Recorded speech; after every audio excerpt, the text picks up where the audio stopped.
Finally foundation semester Sukkur IBA university ने announce कर दिया है।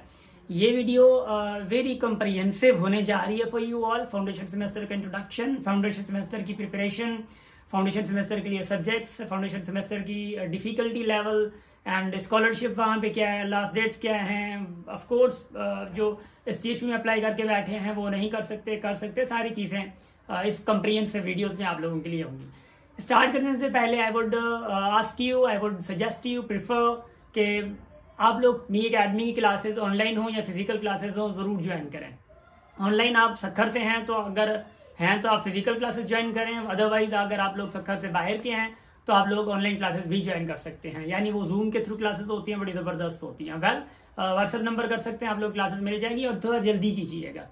अच्छा, अब स्टार्ट करते हैं फाउंडेशन सेमेस्टर से। ये कल ही यानी मैं अगर कहूँगी 14 दिसंबर को अनाउंस हुई है और लास्ट डेट तो अप्लाई जो है वो 9 जनवरी है एंड जो टेस्ट डेट रखी है इन्होंने वो that is 18 January and classes का जो रखा है कमेंसमेंट ऑफ क्लासेस वो रखा है फरवरी। ठीक है। अच्छा, अब हम आते हैं मेन फीचर्स पे। सबसे पहली बात तो यह है कि कुछ बच्चे बड़े कंफ्यूज्ड होते हैं, कुछ बच्चों की मैं बात कर रहा हूँ, ज्यादातर तो of course they are following us and they are following IBA Sukkur's page के उनको पता है। बट वहां पे जो पोस्टर में लिखा गया है मैथमेटिक्स, इंग्लिश एंड ICT, तो वो जो है फाउंडेशन सेमेस्टर में पढ़ाए जाएंगे, not for entrance test. Entrance test के लिए मैथ्स एंड इंग्लिश है जो कि ऑफ कोर्स हम प्रिपरेशन करवाते हैं। We are from IBA of course, तो वी नो कि आउटलाइन वगैरह क्या होती है, आपको कैसे प्रोसेस से गुजारना है, वीकली टेस्ट वगैरह सारी चीजें हो रही होती हैं as per the pattern of IBA। Well अच्छा, अब इन चीजों पे हम लोग आते हैं।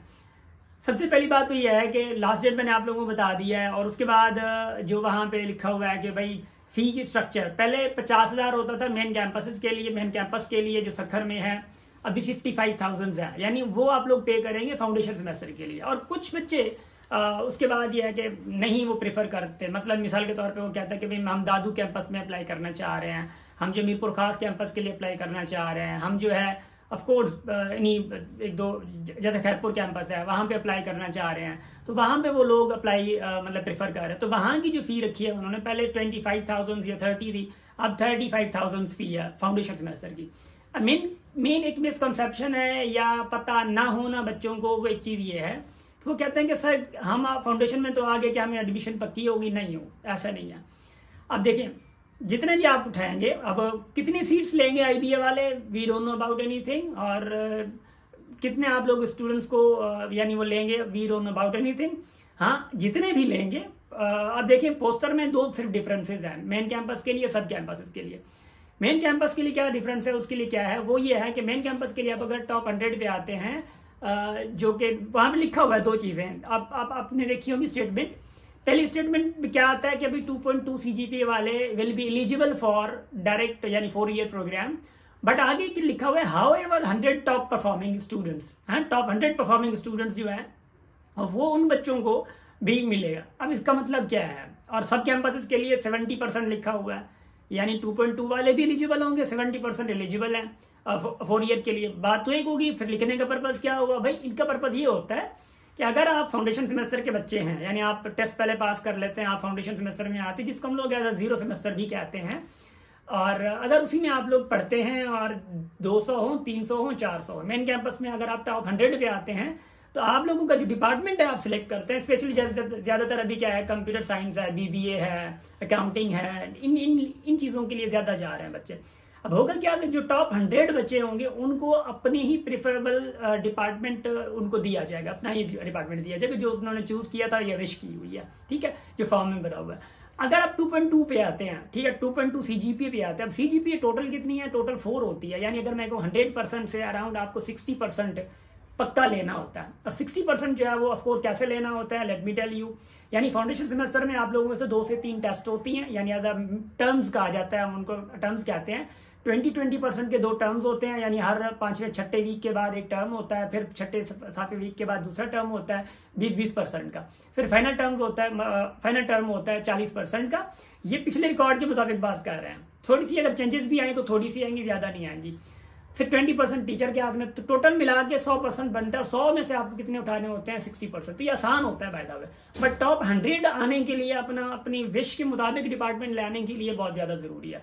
अब कुछ बच्चे ऑफ कोर्स कंफ्यूज हैं कि वो जहाँ पे स्कॉलरशिप लिखा हुआ है अब क्या होगा।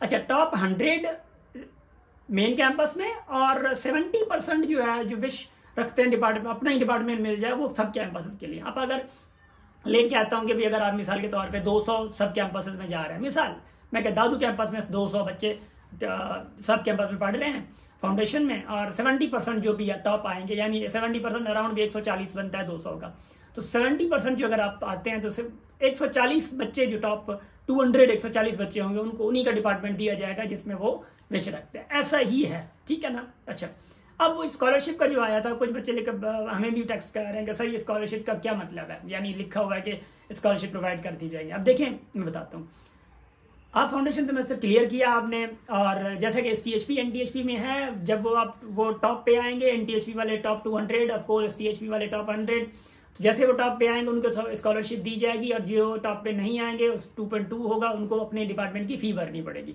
और आप लोग भले टॉप पे आए, कुछ भी हो, फाउंडेशन वाले जो हैं टॉप पे आए या कुछ भी हो, आप लोगों को अपने डिपार्टमेंट की पहले फी भरनी होगी। स्कॉलरशिप की कोई बात नहीं है। हाँ, जब आप रेगुलर में आते हैं, इन्हीं स्कॉलरशिप का पर्पस क्या है वो बता रहा हूँ। जब आप रेगुलर में आते हैं, रेगुलर में आने के बाद स्कॉलरशिप्स बहुत होती है, यानी 8-10 किस्म की स्कॉलरशिप्स होती हैं। ज्यादातर बच्चों को पहले सेमेस्टर में, दूसरे तीसरे में ज्यादातर बच्चों को मिल जाती है स्कॉलरशिप, ठीक है। इसका पर्पस वही है 4 ईयर में जब आप आते हैं, ठीक है। अच्छा, दूसरी बात कि बच्चे थोड़ा बहुत ये कंफ्यूज हैं कि STHP में हमने अप्लाई किया हुआ है, हम कैसे अप्लाई करें। भाई IB वालों ने, मैंने पहले भी अपने स्टूडेंट से जिक्र किया था कि अगर पहले आ जाता है फाउंडेशन तो आप लोगों को ज्यादा इतना टाइम मिलेगा कि STHP की टेस्ट दें, उसके बाद तक आपका टाइम होगा, फिर फॉर्म फिल कर दें।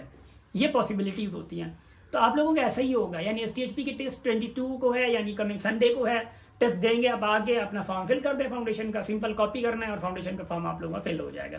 तो ये आप लोगों के लिए बहुत ज्यादा पॉसिबल होता है। तो ठीक है, सब्र रखिएगा।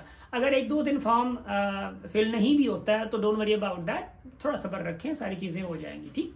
सो ये आप लोगों के लिए पूरा एक होलिस्टिक चीजें थी। और Sukkur IB university is the most important university for Pakistani students and of course the foreigners as well. और आप पाकिस्तान से कहाँ से भी हैं, फाउंडेशन सेमेस्टर में अप्लाई कर सकते हैं, नो रिस्ट्रिक्शन।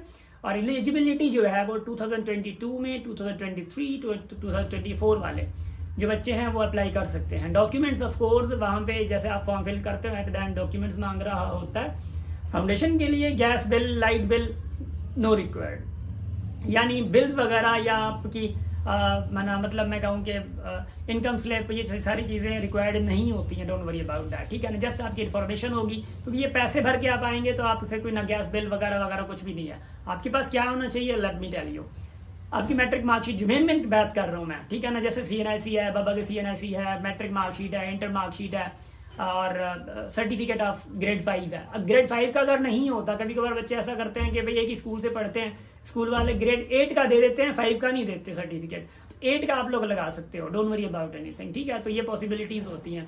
और वहां पे कोई भी फॉर्म में अगर इशू आता है तो how to fill the form Sukkur IB university लिख लो, आ जाएगा इंशाल्लाह, ठीक है ना। तो इंशाल्लाह वो भी प्रोसेस हमारे YouTube से ही मिल जाएगा आप लोगों को, तो वो भी बड़ा आसान हो जाएगा।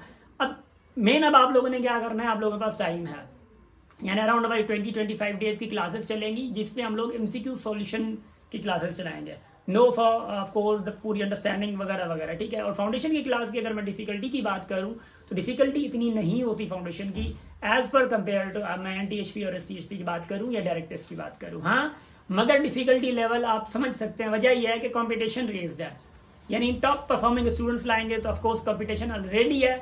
अब टेस्ट की डिफिकल्टी लेवल अगर मैं कहूँ कि 10% कम हो गई है, अगर 10% टेस्ट की डिफिकल्टी लेवल कम हो गई है तो आप देखें आप लेट मैं कहता हूँ कि अगर आप लोग 5000 या 2000 या 3000 स्टूडेंट्स या 1500 स्टूडेंट्स अप्लाई करते हैं फ्रॉम 1500 स्टूडेंट्स, क्या आप में उतनी एबिलिटी है कि आप लोग जो है पास कर सकें, यानी टॉप पे आ सकें? ये आप लोगों पे क्वेश्चन आपको खुद को सॉल्व करना होगा। दूसरी बात यह है कि इंग्लिश एज कंपेयर टू, जैसे कि STHP और NTHP और डायरेक्ट टेस्ट में क्या होता है कि maths is somehow difficult, but इसमें फाउंडेशन में इंग्लिश थोड़ी सी हैवी होती है। याद रख लीजिएगा पॉइंट मेरा, इंग्लिश थोड़ी सी आप लोगों को मसला करती है, वर्डिंग भी समझ नहीं आती है।